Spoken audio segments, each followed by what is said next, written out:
Welcome to Burlap Teachers. Enjoy the video. In this video, I will show you how to make delicious kimchi fried rice at home.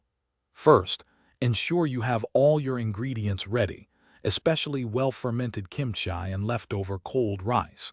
This preparation is key for a quick and successful cooking process. Having everything prepped makes the actual cooking much smoother and more enjoyable. Let's get started with the main steps. Now, let's build the flavor foundation. Start by sautéing your kimchi in a hot pan with a bit of oil until it's deeply fragrant and slightly browned. Next, add your protein, like thinly sliced pork belly or spam, and cook it until it's nicely rendered and cooked through. Finally, toss in your aromatics such as garlic and onions, letting them soften to release their sweet flavors. Hey everyone, quick break. If you're finding this guide helpful, please hit that like button and subscribe for more delicious recipes.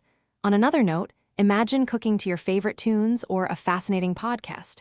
The Echo Dot smart speaker can bring your kitchen to life. Check the description for a link to the Echo Dot and other great deals. Now, let's get back to the video. It's time to bring it all together. Introduce your cold, day-old rice into the pan, making sure to break up any large clumps. Then, drizzle in your gochujang, a splash of soy sauce, and a hint of sesame oil.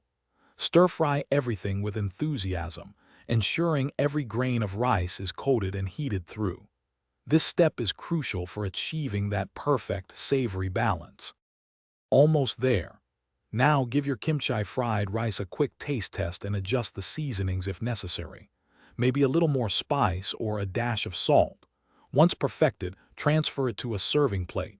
Top it off with a beautifully fried egg, a sprinkle of fresh green onions, and a dash of toasted sesame seeds. Serve it hot and enjoy your homemade masterpiece. Thanks for watching. Consider subscribing if this video helped you.